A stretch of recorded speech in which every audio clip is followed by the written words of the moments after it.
যেই বোনকে আমার কোনোদিনও পছন্দ ছিল না, তারই হাজব্যান্ডের সাথে আমার আজ বিয়ে হয়েছে। কতটা অস্বস্তিকর ভাবা যায়। একটা 2 মাসের বাচ্চার জন্য আমার বাবা আমার জীবনটা বাদ করে দিল। মাত্র পড়াশোনা শেষ করেছি, কোথায় চাকরি বাকরি করে নিজ পায়ে দাঁড়িয়ে নিজের পছন্দসই বিয়ে করব, তা না, ধরে বেঁধে বিয়ে দিয়ে দিল। বাচ্চাটাকে মাও পালতে পারতেন। বড় আপা মারা গিয়েছে বলে আমাকেই কেন এই বেটার সাথে বিয়ে দিতে হবে? রাগে গা ছমছম করছে। বাচ্চাটা আমার দিকে ফেলফেলিয়ে তাকিয়ে আঙুল খাচ্ছে। যত রাগই থাকুক, এইটাতে এই বাচ্চার তো কোনো দোষ নেই। ওকে আমি আমার রাগের কোনো ছিটে ফোঁটা অনুভব করতে দেব না। কী সব ভাবতে ভাবতে লোকটা ঘরে ঢুকলো। তনু, তুমি কি এ ঘরেই ঘুমাবে? আমি কি পাশের রুমে ঘুমাবো? মনটা চাচ্ছিল বলতে যে বেটা তুই জাহান্নামে যা, আমাকে জিজ্ঞেস করিস কেন, কিন্তু বলতে পারলাম না। তারপরেও যেহেতু আমি ঘাটতেরা কিসিমের, তাই একটু বাঁকা করে উত্তর দিলাম, আমি মানা করলে বুঝি রাস্তায় গিয়ে থাকবেন? বাসা আপনার, যেথায় মন চায় সেথায় গিয়ে ঘুমান। লোকটার এক মুহূর্তের জন্য দাঁড়ালো না, সে দরজা টান দিয়ে চলে গেল।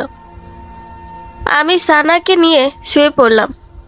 হাতের পাশে গরম পানির ফ্লাক্স ও দুধের কৌটা, বাচ্চার প্রয়োজনীয় সবই আছে। জীবনটা এক রাতেই পাল্টে গেল। আমার বড় আপার নাম অনু। ছোট থেকেই তাকে আমার ভালো লাগে না। আমাদের বয়সের ব্যবধান ছিল 7 বছরের। বাবা মা তাকেই বেশি আদর করত। যেবার সে এসএসসি দিল, তার কিছুদিনের আগে আমারও বার্ষিক পরীক্ষার ফলাফল হয়েছিল। অথচ বাবা মা কেউ আমার রেজাল্টে এত খুশি হয়নি। আমিও তো প্রথম হয়েছিলাম। কেন আমার রেজাল্টে খুশি হয়নি? অনু কি খাবে, অনু কি পড়বে, সব ব্যাপারে সবার অতিরিক্ত যত্ন ছিল। আমার ভালো লাগতো না। অনু আমার সাথে কখনো খারাপ ব্যবহার করেনি। টিচারের বকাবাজি খাওয়া থেকে শুরু করে মায়ের হাতের মায়ের খাওয়া সব কিছুতেই সে আমাকে বাঁচাতো। বড় হলো, বিয়ে হলো, ভাবলাম এবার বুঝি সব আদরের অংশ আমার। ভুল ছিলাম। আমার বাবা মা বিয়ের পর তাকে আরও বেশি আহ্লাদ করতে থাকে। রান্না করে পাঠিয়ে দিত ড্রাইভারের হাতে, যাতে তাকে কষ্ট করে রান্নাঘরে যেতে না হয়। খোঁজখবর তো সারাদিনই ফোনে ফোনে নেওয়া হতো। অনু থেকে অনুর বরের বয়সের ব্যবধান ছিল 6 বছরের। তাহলে আমার সাথে এই লোকের ব্যবধান কত হলো? 6 + 7 = 13 বছরের। ভাবতেই গা কিটমিটি আসে। দূর, কোন কপাল নিয়ে যে জন্মেছিলাম। সানা ঘুমিয়ে গিয়েছে। ঘুমিয়ে পড়া বাচ্চাগুলো কি সুন্দর, বাহ, মায়া লাগছে। জন্মানোর পর মায়ের আদরটাও বাচ্চাটা ঠিকমতো পেল না। অনুর শরীর ভালোই তো ছিল শুনেছিলাম। সিজারে সেলাই কাটার পর আমাদের বাসায় গিয়ে উঠেছিল। আমি শুধু মাঝে মাঝে বাচ্চা দেখতে ঘরে যেতাম। ওর সাথে কথা বলতাম না। ও ডাকতো, আমার ভালোই লাগতো না। ওর পাশে বসে দুটো কথা বলতে ইচ্ছাই করতো না। বাচ্চা হবার পর 40 দিন ছিল আমাদের বাসায়। এরপর তার বড় দুঃখিত। এখন তো সে আমার বর, অর্থাৎ ওই লোকটা তাকে গিয়ে নিয়ে আসলো। অনুকে যাওয়ার দিন কেমন যেন দেখাচ্ছিল। খুব কেঁদেছিল। তার 4 দিনের মাথায় বুকের ব্যথা উঠে মারা গেল। তাকে হাসপাতালে নেওয়ার আগে সে আর নাই। তার মারা যাওয়ার পর আমার বাবা মায়ের চেয়ে বেশি কেঁদেছে এই লোকটা। সেদিন আমিও কেঁদেছিলাম অনুর জন্য। যত রাগই থাকুক না কেন, ছিল তো বোনই আমার। কখন যেন ঘুমিয়ে পড়লাম। সকালে প্রথম আওয়াজটা কানে গেল পপি মামির আওয়াজে। পপি মামির পরিচয়টা দেওয়া হয়নি। সে অনুর স্বামীর মামি হয়। মামার যক্ষা চিকিৎসা করতে আসে ঢাকায়। সে আর টিকেনি। 48 বছর বয়সেও তার সন্তান সন্ততি নেই। মামা মারা যাওয়ার পর তাকে আর গ্রামে না ফিরিয়ে দিয়ে অনু তাকে তাদের সাথে রেখে দেয়। মায়ের কাছে শুনেছি সে নাকি অনুকে অসম্ভব আদর করত। সে বাসায় আসার পর থেকে অনুর ঘুম ভালো হতো। সকালে উঠে নাস্তা বানিয়ে স্বামীকে অফিসে পাঠাতে হতো না। পপি মামি ঘরের সব কাজ করত। মহিলা দারুণ সুন্দরী, দেখে মনেই হয় না এত বয়স। যাই হোক, তার সুমধুর আওয়াজে ঘুম ভাঙল। তুমি তো ঘুমাচ্ছিলে। সানার ঘুম অনেক আগেই ভেঙেছে। দুধ খুঁজছিল, আমি খাইয়ে দিয়েছি। তুমি নাস্তা করতে আসো। খুব অবাক হলাম ঘড়ির দিকে তাকিয়ে। ঘড়িতে 11:30টার বেশি বাজে। আমি কখনো এত দেরি পর্যন্ত ঘুমাই না। আজ কি হলো বুঝলাম না। মাথাটাও ঝিমঝিম করছে। লোকটা বাসায় নেই, অফিসে গিয়েছে। বাসা জুড়ে চারদিকে অনুর ছবি। কেমন যেন আমার দিকে বৃষ্টির মতো তাকিয়ে বলছে, তুই সবসময় আমার ব্যবহৃত জিনিসই পাবি। আগে ব্যবহৃত জামা পরতি, আর এখন স্বামীও। হা হা হা। রাগ উঠে গেল আমার। পপি মামিকে বললাম, এই ছবিগুলো খুলে ফেলা হলো না কেন? সে কোনো উত্তর দিল না। আমি একে একে সব কটা ছবি খুলে ফেললাম। একেবারে শেষ ছবিটা দিয়ে হাতের আঙুল কেটে গেল। দৌড়ে গেলাম কমন বাথরুমে। সে সময় এটাই কাছে ছিল। হাতের রক্ত বন্ধ করতে কলের নিচে হাত রাখলাম, কিন্তু চারিদিকে কেমন যেন বৃষ্টি একটা পচা রক্তের গন্ধ পাচ্ছি আমি। কেমন পোড়া একটা গন্ধ নাক ছাড়ছে না আমার। এরপর কিছু খেয়াল করতে পারছি না। হঠাৎ মাথা ঘুরিয়ে পড়ে গেলাম। যখন আমার চোখ খুলল, তখন আমার সামনে আমার নববিবাহিত স্বামী, যাকে আমার একেবারেই পছন্দ না। সে কখন আসলো? সে তো অফিসে ছিল। তাকে কে বলল? আমার চোখ পড়ল দরজার দিকে। পপি মামি দাঁড়িয়ে আছেন, তার কোলে সানা। আমি উঠে বসলাম, কিন্তু আমার মাথা তখনও টুলটুল করছে। মনে হচ্ছে মাথায় কেউ অনেক ভারী কিছু ভরে দিয়েছে। ভারের কারণে আমি মাথা উঁচু করতে পারছি না। আমার খেয়াল মতো আমি আজ ঘুম থেকে উঠেছি বেলা 12টায়। তার কিছুক্ষণ পরই আমি মাথা ঘুরিয়ে পড়ে গেলাম। আর এখন ঘড়িতে বাজছে রাত 8:30। সময় কিভাবে যাচ্ছে টের পাচ্ছি না। আমাকে লোকটা বলে উঠল, শরীর কেমন এখন? ভালো। কিছু খেয়ে নাও, তোমার শরীর দুর্বল অনেক, এজন্য বোধহয় এমন হলো। সানাকে আমার কাছে দিয়ে আপনারা এ রুম থেকে যেতে পারেন। আমি সানাকে ঘুম পাড়িয়ে খেয়ে নিব।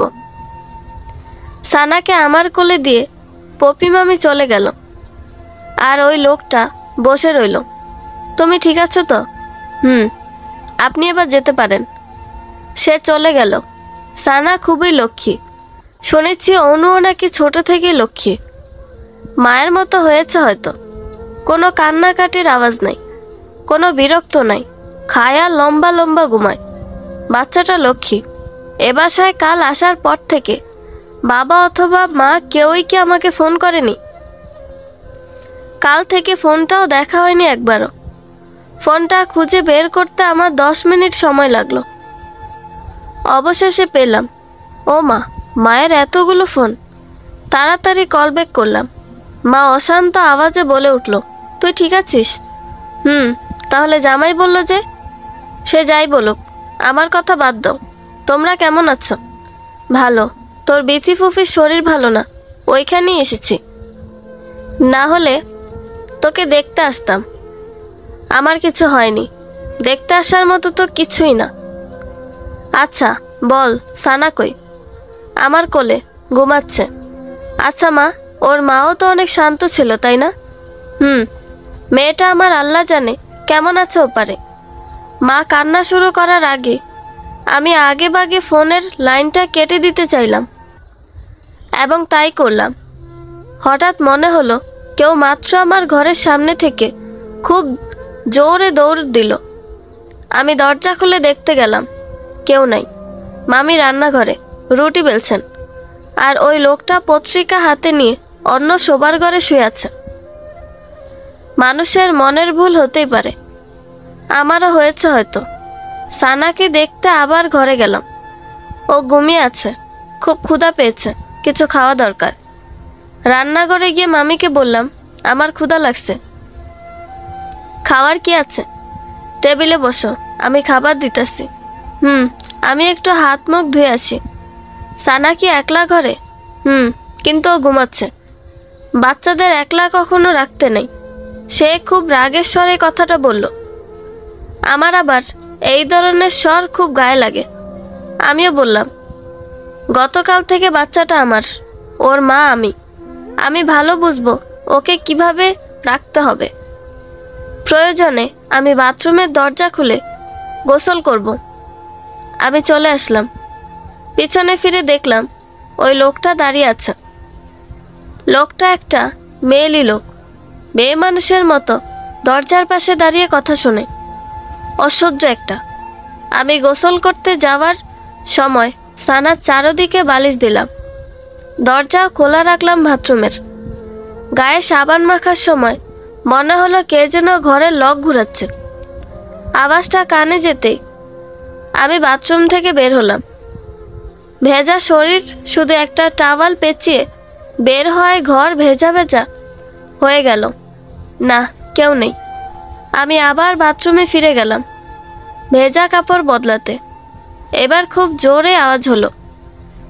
আমি তাড়াতাড়ি জামা বদলে ঘর থেকে বের হলাম। দেখলাম খাওয়ার টেবিলে লোকটা বসে আছে, সে খাচ্ছে।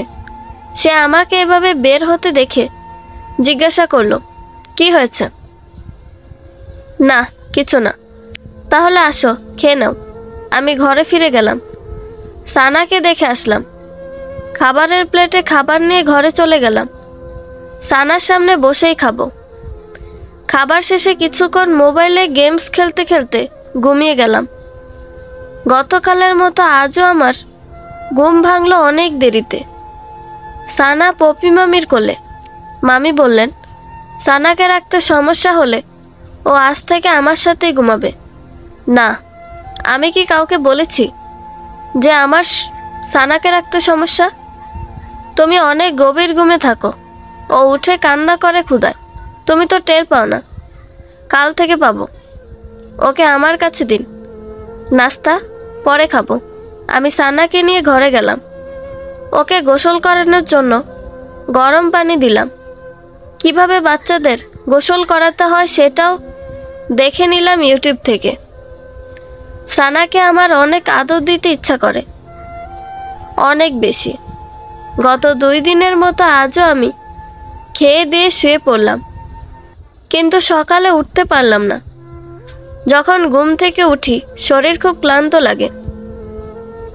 গতকাল যেহেতু পপি মামিকে খুব গলা বাড়িয়ে বলেছি আমি উঠতে পারবো সকালে, কিন্তু উঠতে তো পারি নাই। সেই জিদে আমার কিছুই ভালো লাগছে না। সারা দিন আমার জিদে জিদেই কেটে গেল। রাতে লোকটা এসে সানার সাথে খেলা করতে শুরু করলো। আমি তার কোল থেকে সানাকে নিয়ে নিলাম। কি হচ্ছে? ওকে নিয়ে গেল যে? ও ঘুমাবে এখন। তুমি নাকি প্রতিদিন দেরি করে ওঠো ঘুম থেকে। ও নাকি ক্ষুধায় কান্না করে।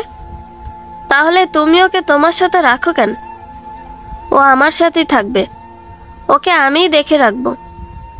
সানাকে ঘুম পাড়িয়ে যখন রুমে বসে আছি তখন পপি মামি আসলেন। তনু খাবে না? আমার ক্ষুধা নেই এখন, পরে খাবো।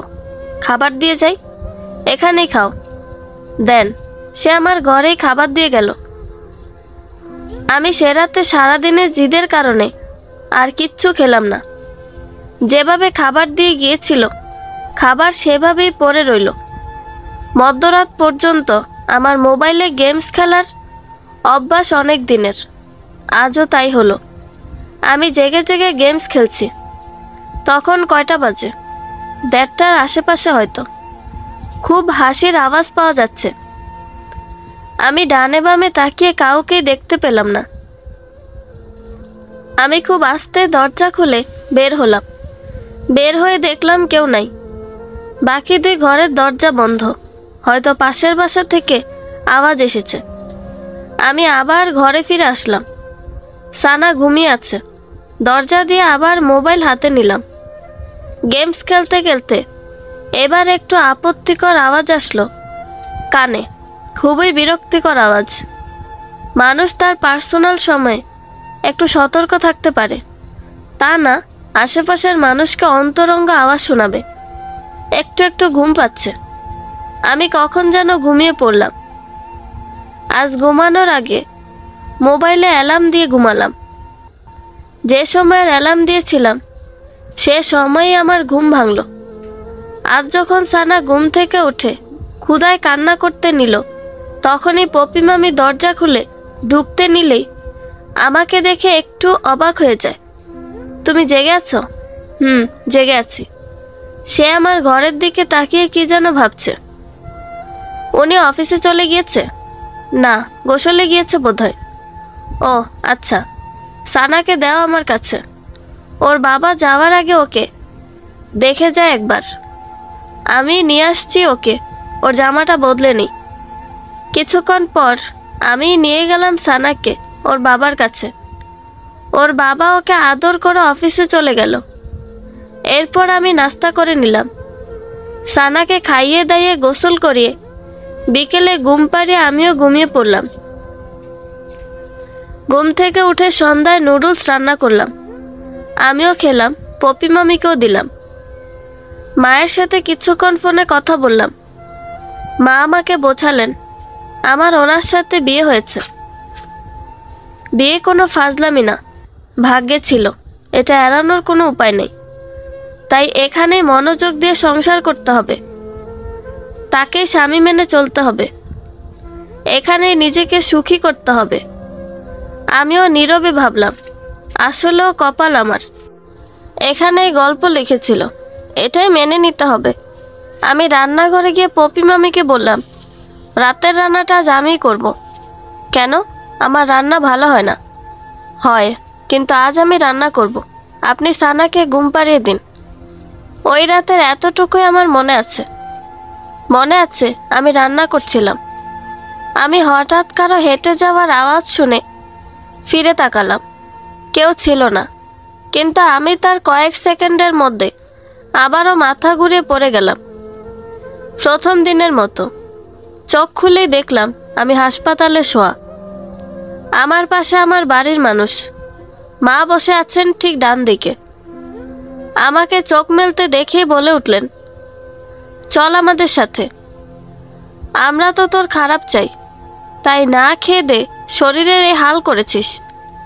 আমি কিছু বলার শক্তি পাচ্ছি না, তবুও আধো আধো করে বললাম, সানা কই? আছে ও পপির কাছে। আমি বাসায় যাব। তোকে বাসাতেই নিব, চল। না, আমি ওই বাসাতেই যাব। কিছুদিন পর আসিস, শরীর ভালো হোক। এরই মধ্যে লোকটা আসলো। সে বলল, তোমার শরীর অনেক খারাপ, তুমি আগে সুস্থ হও, তারপর এসো। না, আমি এখনই যাব, আমি সুস্থ, আমার কিছুই হয় নাই। কেউ হিসাব মিলাতে পারল না তনু কেন এমন করছে। শারীরিক দুর্বলতার কারণে সে মাথা ঘুরিয়ে পড়েছে বলে ডাক্তার জানায়। আমি বেশ জেদ করে বাসায় যাই। মা তার সাথে তার বাসায় আমাকে নিতে চাচ্ছিলেন, আমি যাইনি। বাসায় যাওয়ার পর আমি সানার সাথে ব্যস্ত হয়ে গেলাম। খাওয়ার জন্য আমাকে যখন ডাকা হলো, আমি তখন সানাকে কোলে নিয়ে খেতে বসলাম। আমি আমার হাত দিয়ে নিয়ে খাবার খাচ্ছি, তখনই পপি মামি বলে উঠল, তোমার খাবার গরম করে দেই, ঠান্ডা হয়ে গিয়েছে। আমার কথাটা ভালো লাগলো না। আমি উত্তরে বললাম, আমার ঠান্ডা খাবারে কোনো সমস্যা হচ্ছে না। সে আর কিছু বলল না। আমি খাওয়া দাওয়া করে রুমে চলে গেলাম। কিছুক্ষণের মধ্যে ঘরের বাতি নিভিয়ে দিলাম। আজ মোবাইল হাতে নেইনি, গেমস খেলবো না। আজ দেখব আমার ঘুম আসে কিনা। অনেক রাত পর্যন্ত আমার ঘুম আসলো না। মধ্যরাতে অল্প আওয়াজও খুব জোরে শোনা যায়। আমার কাছে মনে হলো কেউ আমার ঘরের দরজা খুলছে। আমি অন্ধকারে ঘুমের ভান করে শুয়ে রইলাম। কে দরজা খুলেছে বোঝা যাচ্ছিল না, বেশি অন্ধকার ছিল চারদিক। একটু পরে দরজাটা আবার আস্তে করে লাগিয়ে দেওয়ার আওয়াজ পেলাম। সে রাতে অনেকক্ষণ জেগেছি, কোনো আওয়াজ আর পেলাম না। সকালে উঠে সানাকে কোলে নিয়ে রুম থেকে বের হয়ে দেখলাম সানার বাবা চলে গিয়েছে অফিসে। পপি মামি টেলিভিশন দেখছে। আমি তার সাথে খুব একটা কথা বলিনি এই কদিন। আজ নিজ থেকে বললাম, আপনার কাছে রান্না শিখতে হবে, খুব ভালো রান্না করেন। তাই নাকি? ঠিক আছে, শেখাবো। মামা নিশ্চয়ই আপনার রান্না খুব পছন্দ করতেন। সে একটু মন খারাপ করে বলল, করতেন। আমাকে সবসময় বলতেন আমাকে নাকি রান্নার প্রতিযোগিতায় পাঠাবেন। ওহ, মামার যেন কি হয়েছিল? যক্ষা। কতদিন আগে ধরা পড়েছিল। ডাক্তার দেখানোর পরেই তো ধরা পড়ল। ও, আর মরে গেল। আমার এই ব্যাপারে কথা বলতে ভালো লাগে না। এই বলে সে উঠে গেল। আমি আবার তার পিছনে উঠে গেলাম। আচ্ছা মামি, রাতে আমার ঘরের দরজা কে খুলেছিল জানেন কিছু? সে হেসে বলল, তোমাদের দুই বোনেরই কি এই ধরনের অসুখ আছে নাকি? সেও এমন ভাবত। আমার কাছে সবকিছু ঘোলা মনে হচ্ছিল। আমি আর কথা বাড়ালাম না। রাত হলে আমি খাবার নিয়ে আমার ঘরে গেলাম। তাদের বোঝালাম আমি খাবার খেয়েছি। আমি গত রাতের মতো আজও ঘুমের ভান ধরে শুয়ে রইলাম। অনেক রাতে কারো ঘরের দরজা লাগানোর আওয়াজ শুনলাম। খুব আস্তে আস্তে বের হয়ে দেখার চেষ্টা করলাম কোন ঘরের দরজার আওয়াজ হলো। কিছুই দেখতে পেলাম না। দুই রুমের দরজায় বন্ধ, কেউ বের হয়নি। আমি আমার রুমে চলে আসলাম। সকালে উঠে মামিকে বললাম, কিছু বাজার করা দরকার। আপনি সানার বাবার কাছ থেকে টাকা রেখে দিন। একটু পর বাজার থেকে কিছু নিয়ে আসবেন। সানার বাবা ওইখানেই ছিল। সে উত্তর দিয়ে বলল, আমি ফেরার সময় বাজার করে আনবো। কি কি লাগবে আমাকে লিখে দাও। না, আমার এখনই লাগবে। সানার দুধ শেষ। আমি কিনে দিয়ে যাচ্ছি। না, আপনার অফিসে দেরি হবে। আপনি যান, টাকা দিয়ে যান।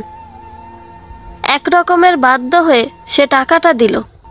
সে যাওয়ার পর আমি মামির হাতে বাজারের লিস্ট ও টাকা দিয়ে বললাম সেগুলো নিয়ে আসতে। সে খুব খুশি না এই ব্যাপারে। সে যাওয়ার পর আমি সানাকে শুয়ে দিয়ে ঘরে নেমে পড়লাম কিছু খুঁজে বের করতে, যেন এই ঘর 101টা রহস্য লুকিয়ে রেখেছে। আমি প্রথমেই সানার বাবার ঘর খুঁজতে গেলাম। তার আলমারি থেকে পেলাম কিছু অ্যাডাল্ট ভিডিওর ক্যাসেট, কিছু বাজে বই। একেবারে নিচে আমি খুঁজে পেলাম একটা সিন্দুকের মতো বাক্স। সেটা খুলতেই পেয়ে গেলাম আমার অপ্রিয় বোনের ডায়েরি। কলিং বেলের আওয়াজ পেতে আমি খুব দ্রুত সব গুছিয়ে দরজা খুললাম। ডায়েরিটা সরিয়ে ফেললাম। সে বাজার নিয়ে আসার পর বললাম, আমার খুব মাথা ব্যথা করছে, আপনি রান্না করেন। আমি কাল থেকে করব। ঘরের দরজা দিয়ে ডায়েরি পড়া শুরু করলাম। ডায়েরিটা পরিচিত, অনেক পুরনো ডায়েরি। একেবারে তার জীবনের বিশেষ দিনগুলো সম্পর্কে এখানে লেখা। অনুর ডায়েরি লেখার অভ্যাস অনেক আগে থেকে, কিন্তু কখনো পড়িনি। আজ পড়ছি। সেখানে শুরু থেকে জানতে পারলাম সে বাবা মা আর আমাকে কতটা ভালোবাসে। লেখাগুলো এত গুছিয়ে লেখা, ভালো লাগছিল পড়তে। বিরক্ত লাগছিল না একেবারে। এরপর তার কৈশোর ও যৌবনের অনেক অজানা কথা পড়লাম। জানতে পারলাম বিয়ের পর সুখী। সানার বাবা তাকে অনেক ভালোবাসে। এরপর জানতে পারলাম পপি মামি কতটা ভালো। জানতে পারলাম মামা একদিন হঠাৎ ঘুমের মধ্যে মারা গেলেন। তখন অনু গর্ভবতী। প্রায় রাতেই সে আজব আওয়াজ শুনত। ঘুমে পা সাথে সানার বাবাকে পেত না। সে উদ্ঘাটন করলো সানার বাবা রাতে অনুর ঘুমানোর পর উঠে যায় মামির ঘরে। একদিন হাতে নাতে তাদের পরকীয়া ধরতেও পারে। এতে সানার বাবা মাফ চায় অনুর কাছে, পাঠিয়ে দেয় তাকে তাদের গ্রামে। অনু মাফ করে দেয় স্বামীকে। কাউকে কিছু জানায়নি সে, মা বাবা কাউকেই না। বাচ্চা হওয়ার সময় সে যখন এ বাসায় ছিল, সে আশ করতে পারে মামিকে আবার আনা হয়েছে। সে ফিরে গিয়ে এর প্রতিবাদ জানাবে বলে শেষ পাতায় লেখা। আর কিছু লেখা নেই, সাদা পাতা। এরপরের টুক আমার জানা দরকার ছিল। আমাকে যেভাবেই হোক জানতে হবে। আমি ডায়েরি লুকিয়ে ফেললাম। রাতে সানার বাবা বাসায় ফিরলেন। আমি বললাম, আমি ঘরেই খাওয়া দাওয়া করব। খাবার দেওয়ার পর আমি না খেয়েই খাওয়ার ভান করে শুয়ে পড়লাম। সে রাতে আমি এক মুহূর্তের জন্য ঘুমাইনি, অপেক্ষায় ছিলাম দরজা খোলার আওয়াজের। কিন্তু কি আশ্চর্য, কোনো আওয়াজ হলো না সে রাতে। এমনকি তার পরের 2 রাতেও। তৃতীয় রাতে প্রায় 2টার দিকে আওয়াজ হলো। আমি উঠে গেলাম। প্রথমে মামির ঘরের দরজা বন্ধ দেখে সেখানে কান পাতলাম, কোনো আওয়াজ নেই। এরপর গেলাম সানার বাবার ঘরের সামনে। সেখানে আওয়াজ হচ্ছিল কথার। দুজন কথা বলছিল, তবে তা স্পষ্ট না। আমি দরজার লক ঘুরাতে সব থেমে গেল। মুহূর্তে সব নিশ্চুপ। আমি দরজার বাহিরেই বসে রইলাম। ভোর হয়ে গেল, কেউ বের হয় নাই ঘর থেকে। সকালে দরজা খুলে বের হলো পপি মামি। তাকে দেখে আমি হেসে দিলাম। সারা রাত অপেক্ষা করেছি, এতক্ষণে আপনার আমার ওপর মায়া হলো। সানার বাবা দৌড়ে আসলেন। আরে তনু, তুমি এখানে? আপনাদের রঙ্গলীলা দেখতে বসেছিলাম। তুমি ভুল বুঝছো, এমন কিছু না। তো কেমন কিছু? অনুও জানতো এসব, তাই না? মামি রুম থেকে বের হয়ে গেল।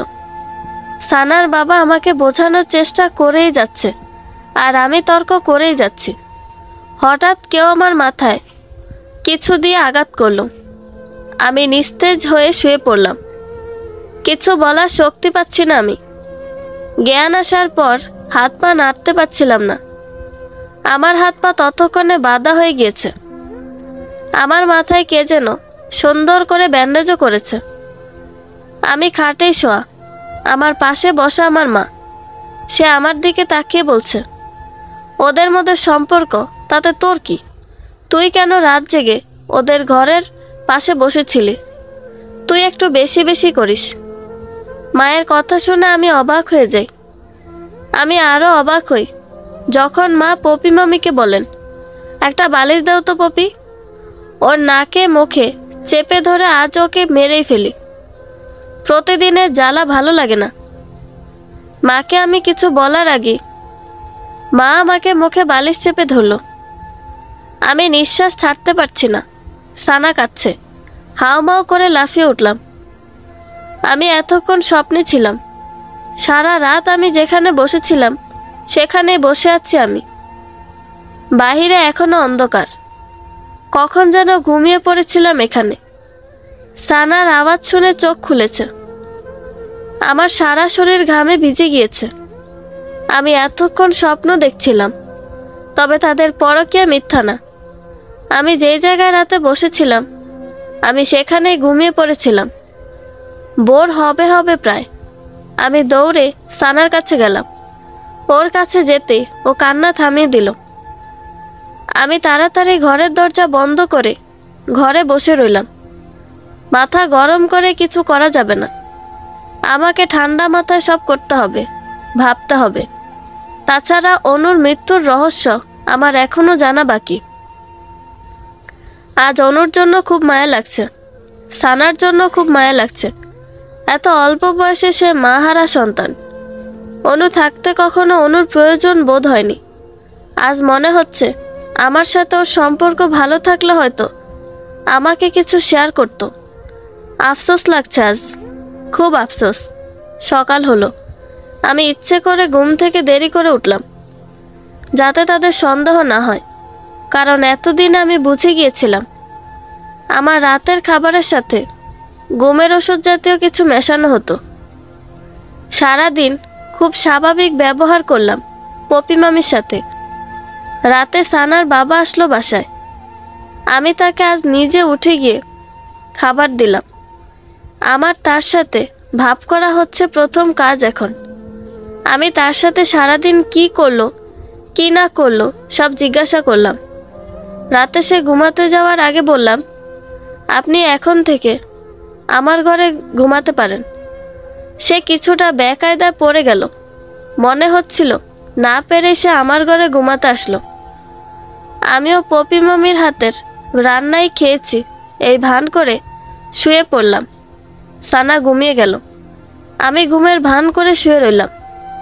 অর্ধেক রাতে সানার বাবা দরজা খুলে বের হয়ে গেল। আমি টের পেলাম, কিন্তু উঠলাম না। সকালের দিকে সে আবার এই ঘরে এসে ঘুমানোর ভান করলো। পরদিন সানার বাবা অফিসে যাওয়ার পর আমি পপি মামির সাথেও খাতির করার চেষ্টা করলাম। এক পর্যায়ে বললাম, জানেন মামি, এতদিনে বুঝেছি এটাই আমার কপাল, এটাই আমার সব। কোনটা? এই যে সানার বাবা। আমার এখন এখানেই সংসার, এখানেই মনোযোগ দেওয়া উচিত। সে কিছুটা ভারী গলায় বলল, হঠাৎ এমন চিন্তা? কি করব বলেন? শত হলেও আমার স্বামী সে, আমার তো তাকে আপন করে নেওয়াতে সার্থকতা। সে আর কিছু জিজ্ঞাসা করলো না। আমি অনুর একটা শাড়ি বের করে আজ পরলাম। রাতে সানার বাবা বাসায় আসার পর বললাম, আমাকে কেমন দেখাচ্ছে? সে একবার চোখ উঠিয়ে আবার নামিয়ে ফেলল, বলল, সুন্দর। রাতে অন্য দিনের মতো সবাই ঘুমিয়ে গেল। আসলে ঘুমের ভান ধরল। আমি সকালে উঠে পপি মামিকে বললাম, আচ্ছা মামি, কিভাবে সানার বাবাকে আকর্ষণ করব বলেন তো? সে আবার একটু খেপা গলায় বলল, আমি জানি না। আসলে উনি অনুকে এখনো ভুলতে পারেনি, তাই আমার সাথে স্বাভাবিক হতে পারছে না। আপনি তো ওনার মায়ের মতো, একটু বোঝান না ওনাকে। সে এরপর একেবারে তার ঘরে চলে গেল, দরজা বন্ধ করে শুয়ে পড়ল। এই ফাঁকে আমি আলাদা করে তরকারি রান্না করলাম। সানার বাবার ঘর থেকে ঘুমের ওষুধ পেয়ে গেলাম। একটা খাবার আলাদা করে উঠিয়ে রাখলাম, আরেকটায় মেশালাম ঘুমের ওষুধ। রাতে খেতে বসে সানার বাবা বললেন, খাবারে কেমন একটা গন্ধ।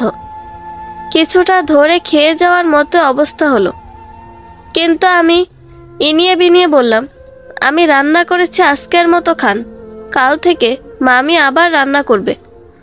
সে খেয়ে নিল। মামিকেও একই তরকারি খাওয়ালাম। আমি আস্তে করে প্লেট নিয়ে রান্নাঘরে গিয়ে আমার প্লেটের তরকারি ফেলে দিয়ে উঠানো অন্য তরকারি দিয়ে খেয়ে নিলাম। কি হাস্যকর বিষয়! প্রতিদিন সে আমার খাবারে ওষুধ মেলায়, আজ আমি মিলিয়েছি। আজ তারা ঘুমাবে। সানার বাবা ঘুমানোর আগে তার পাশে গিয়ে শুলাম আমি। তার মাথা হাতানোর ছলে তাকে জিজ্ঞাসা করলাম অনেক কথা। আচ্ছা, মামার কি অসুখ হয়েছিল? ততক্ষণে সানার বাবা হালকা ঘুমের নেশায়, আধো আধো কথা বোঝা যাচ্ছে। যক্ষা হয়েছিল। কিন্তু আর জানেন কি হয়েছে? কি? পপি মামি কাকে যেন ফোন করে বলছিল উনি নাকি মামাকে মেরে ফেলেছে। আপনাকে আমাকেও নাকি মেরে ফেলবে। ঘুমের হালকা নেশা থাকা সত্ত্বেও বোঝা গেল সানার বাবা এটা শুনে খুব অবাক হয়েছে। সে আমাকে আবার জিজ্ঞাসা করলো, কি বলো? কখন? কাকে বলেছে? আমি জানি না, আমি পুরোটা শুনতে পারিনি, তবে শুনলাম সে এই কথা বলছে। সে নাকি আপনার ব্যাংকের টাকাগুলো সম্পর্কে জেনে গিয়েছে। সবই মিথ্যা ছিল, শুধু সত্যটা জানতে। কি? কিন্তু আমার ব্যাংকে অত টাকা নেই। আমি একটু কথা ঘুরিয়ে বললাম, কি জানা এমনই তো শুনলাম। তুমি ভুল শুনছো, সানার বাবা ঘুমিয়ে যাচ্ছে। আমি তাকে জাগানোর চেষ্টা করলাম, কিন্তু সে তো এটাও বলল যে আপনি নাকি অনুকে মেরে ফেলেছেন। আমার অনুকে কখনো ভালো লাগতো না। ভালোই করেছেন, মেরে ফেলেছেন। আমি অনুকে মারি নাই। অনুকে আমারও পছন্দ ছিল না। আমি তো পপিকে পছন্দ করতাম। ও মিথ্যা বলেছে। অনুকে আর মামাকে ওই মারছে। আমার গা শিউরে উঠল। আমি বললাম, অনুকে নাকি আপনিই মেরেছেন, পালিশ চাপা দিয়ে। এবার সানার বাবা পুরো ঘুমের নেশায়। সে আবছা আবছা করে বলল, অনুকে স্লো পয়জন দিয়ে মারা হয়েছে। প্রতিদিন ঘুমের ওষুধ আর স্লো পয়জন মিলিয়ে। আর মামাকেও সেভাবেই। মামাকে একইভাবে মারা হয়েছে। সবাইকে বলা হয়েছে উনি হাসপাতালে মারা গিয়েছেন, কিন্তু উনিও আমাদের সম্পর্কের কথা জেনে গেছিল, তাই ওনাকে মেরে ফেলেছেন। ওই ব্যাটাই তো অনুর মনে সন্দেহ ঢুকায় গেছিল। সবাইকে মেরে ফেললেন, ভয় লাগলো না? আমি মারি নাই, পপি এসবের প্ল্যান করছে। আর আপনি তাতে সাহায্য করছেন। খুনি আপনিও। আমি তোমাকেও অনেক পছন্দ করতাম তনু। আসো, আমরা দুজন মিলে পপিকে মেরে ফেলি, তাহলে ও আর আমাদের মারতে পারবে না। আমি ধাক্কা দিয়ে লোকটাকে ওপাশ করে সরিয়ে দিলাম। ঘৃণা লাগছিল। একটা অবৈধ সম্পর্কের জন্য মানুষ কতটা নিচে নামতে পারে। আমার সারা রাত ঘুম হলো না। দুজনকেই ঘুমের ওষুধ খাওয়ানো হয়েছিল, তাই দুজনেই ঘুমাচ্ছে। পপি দুপুরের দিকে উঠল। ওঠার পর বলল, এত দেরি করে ঘুম ভাঙলো কেন বুঝলাম না, মাথাটাও ব্যথা করছে। আমি সানাকে কোলে নিয়ে বললাম, মামি, আপনার ভাগ্নে কালকে আমাকে 2টা ওষুধ দিয়ে বলল এটা মামিকে খাইয়ে দিও। কেন বলেছিল বুঝি নেই, তবে রাতে যখন আমাকে আদর, সে ব্রুকুসকে সামনে এসে বলল, আদর? কিসের আদর? সানার বাবা কালকে প্রথম আমাকে স্ত্রীর মর্যাদা দিয়েছে। সে খুব রেগে যাচ্ছিল, বোঝা যাচ্ছিল। আমি বললাম, মামি, রাতেও কিসব যে বলছিল বুঝলাম না। বলল আপনাকে নাকি পুলিশে ধরিয়ে দিয়ে সে আমার সাথে সংসার করতে চায়, কারণ আপনি নাকি মামা আর অনুকে মেরে ফেলেছেন। কি এসব কি বলছো? বিশ্বাস করুন, আমিও অবাক হয়েছে ওনার এসব কথা শুনে। সে দৌড়ে সানার বাবার দিকে যাচ্ছিল। আমি বললাম, সারা রাত নিজেও ঘুমায়নি, আমাকেও ঘুমাতে দেয়নি, এখনও ঘুমাচ্ছে লোকটা। আজ অফিসেও গেল না। মামি আমার দিকে তেড়াভাবে তাকালো, তার চোখে মুখে আগুন জ্বলছে। আমি সানাকে নিয়ে তখন অন্য ঘরে ঢুকে গেলাম। ভেতর থেকে দরজা দিয়ে বসে রইলাম। আর ওইদিকে পপি রান্নাঘর থেকে বটি নিয়ে সানার বাবার সামনে গিয়ে চিৎকার করে বলতে লাগলো, এত ভালোবাসতাম তোকে, এত বেশি যে 2টা খুন করছি, আর তুই আমাকে পুলিশ দিয়ে ধরিয়ে নতুন সংসার করবি? সানার বাবা তখনও ঘুমে থাকাটাই স্বাভাবিক। আমি তাকে আগেই বালিশ চেপে মেরে ফেলেছিলাম। পপির প্রশ্নে কোনো উত্তর না দেওয়ায় তিনি এতটাই রেগেছিলেন যে মরা লাশের গায়ে আরও কয়েকটা আঘাত করে বসলেন। আমি ততক্ষণে পুলিশকে ফোন করে বললাম, পপি আমাকে আর সন্তানকে মেরে ফেলতে চাইছে। সেই ভয়ে আমরা আলাদা একটা ঘরে লুকিয়ে আছি। পপি এতটাই ক্রোধে ছিল যে সে সেখান থেকে সানার বাবাকে খুন করে ওইখানে বিলাপ করে কান্না করছিল। পুলিশ আসলো। আমি দরজা খুলে দিয়ে এমন অভিনয় করলাম যে সানার বাবার মৃত্যুতে আমি অনেক বড় ধাক্কা খেয়েছি। বারবার মূর্ছা যাওয়ার ভান করছিলাম। খারাপকে খারাপ শেষ করেছে। যেভাবে ওরা খুন করেছে 2 বৈধ সম্পর্কের, আমিও ঠিক তাদের মতো করে তাদের অবৈধ সম্পর্ক শেষ করে দিলাম। ও হ্যাঁ, আমার তো স্বামী মারা গিয়েছে, অনেক কাঁদতে হবে আমাকে। এখনো কী বা দেখেছি জীবনের। পুলিশ ধরে নিয়ে গেল পপিকে। আমাকে আর সানাকে উদ্ধার করা হলো। কেউ কখনো জানবে না এই সত্য, যেভাবে আমি কখনো জানি নাই অনু আমাকে কতটা ভালোবাসত। যে সে সানার নাম তনুই রাখতে চেয়েছিল, কিন্তু সে নাম রাখতে দেয়নি তার স্বামী। আজ খুব আফসোস হচ্ছে, একটাবার তাকে জড়িয়ে না ধরতে পারার। মা বাবা এসেছেন সানাকে আর আমাকে নিয়ে যেতে। সবাই আমাকে সান্ত্বনা দিচ্ছে। পপির জবানবন্দিতে সব সত্য প্রকাশ হলো। আমি তাকে উস্কিয়েছি বলার পর আমি বারবার অস্বীকার করি। তবে পপি বারবার বলার পরও আদালত বিশ্বাস করল না যে সে সানার বাবাকে বালিশ চেপে আগে শ্বাসরুদ্ধ করে মারেনি, কারণ ফরেনসিক রিপোর্টে এটাই প্রমাণ হয়। সাথে পুলিশ জব্দ করে অনুর ডায়েরি। সবার মধ্যে জানাজানি হয় এই অবৈধ সম্পর্কের কথা। সবাই জানুক, অবৈধ সম্পর্ক শুধু বন্ধু বান্ধবীর মধ্যে হয় না, দূর সম্পর্কের মামি, খালা, ফুফু, ভাবি, বোনের সাথে হয়, যাদের নিয়ে কেউ কখনো সন্দেহ করবে না। ভাববে ওরা মা ছেলের মতো, অথবা ও তো ওকে বোনের চোখে দেখে।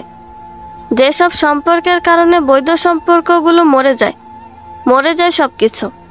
সানা এখন আমার কাছে থাকে। আমি তাকে আদর করে অনু বলে ডাকি। মা তা শুনে মাঝে মাঝে চোখ মোছেন। অবশেষে মৃত মেয়ের প্রতি জীবিত মেয়ের ভালোবাসা তাকে কাঁদায়।